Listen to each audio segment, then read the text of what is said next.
Uhaguku wa ugitiri itura-ini ria Doldol kaunti-ini ya Laikipia ucungiriirie mundu umwe gutigwo akihonia nguraro njuru cia rithathi iria aratungirio ni ekinaĩ hwaĩ wa ira. Atanasio Kanyithia ni mwenjoria tauni-ini ino gukirikana arahithũkĩirwo ari nyumba gwake iria iriganitie na nduka iria arutagira wira na thutha wa mĩitũ ĩyo kũiya indo cia nduka niguo maracokire kũmũhũra rithathi na kũmũguraria kĩande. Kama masaa kama minda ya saa 8 hivi ndio niliweza kupokea simu, nikasikia baba yangu ameshutiwa.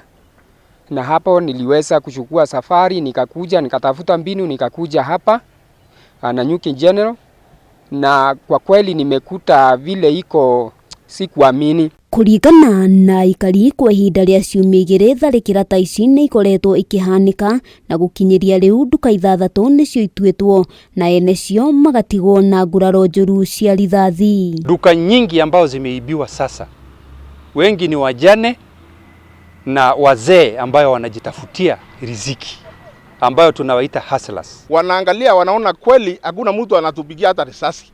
Kwa hivyo kama ni nduka wanachukua vitu mpaka asubuhi na wanahakikisha hakuna kitu mbaki kwa hiyo nduka. Aikaria ya marahoya honge cia ũgitĩri mwena ũyũ kũgacĩrithia ũgitĩri hamwe na kũhĩtana na ekinaĩ acio na kũmatacũkĩria makinya ma kĩwatho. Aikari makiuga gũkinyeria rĩu gũtirĩ mũndũ wũikĩtio ngono.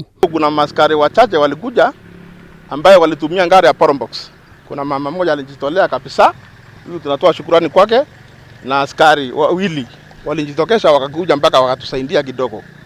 Wakati walifika ndio tuliweza kutoka, kwa sababu risasi ikiwa inalia ni ngumu sana mtu kutoka nje. Handũ-inĩ ha Kameme TV, rĩtwa rĩakwa nĩ Wambui wa Njũgũna.